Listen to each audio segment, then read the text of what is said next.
Jeshi la Polisi Kanda Maalum ya Dar es Salaam linaendelea kupeleleza kwa uzito mkubwa tukio la mauaji ya mtu aliyetambulika kwa jina la James Rogers Temba.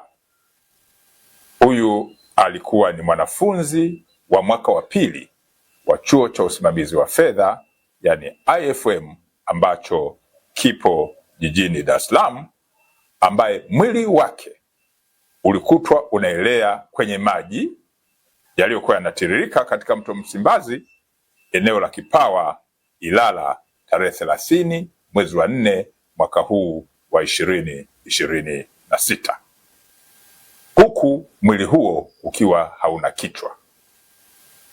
Polisi Dar es Salaam imewakamata watuhumiwa 4 ambao wanahojiwa kwa kina kuhusiana na tukio ambalo linachunguzwa. Watuhumiwa waliokamatwa na wanahojiwa ni pamoja na Steven Rogers Chaka, huyu ni mbungu, ana miaka 31, ni afisa maabara mkazi wa Hai mkoani Kilimanjaro.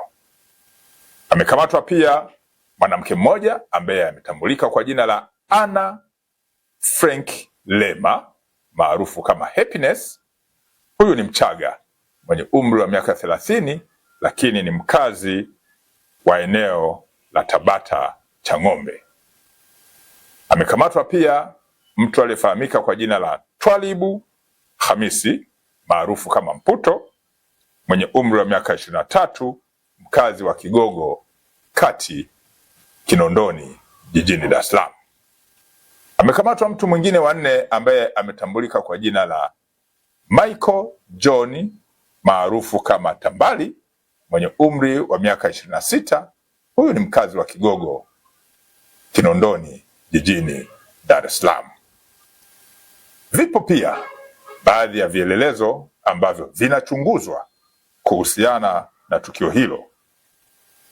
Wito wa Jeshi la Polisi Kanda Maalum ya Dar es Salaam kwa wananchi kuwa watulivu ili kila aliyehusika kulingana na ushahidi ambao unakusanywa na utakusanywa aweze kuchukuliwa hatua za kisheria.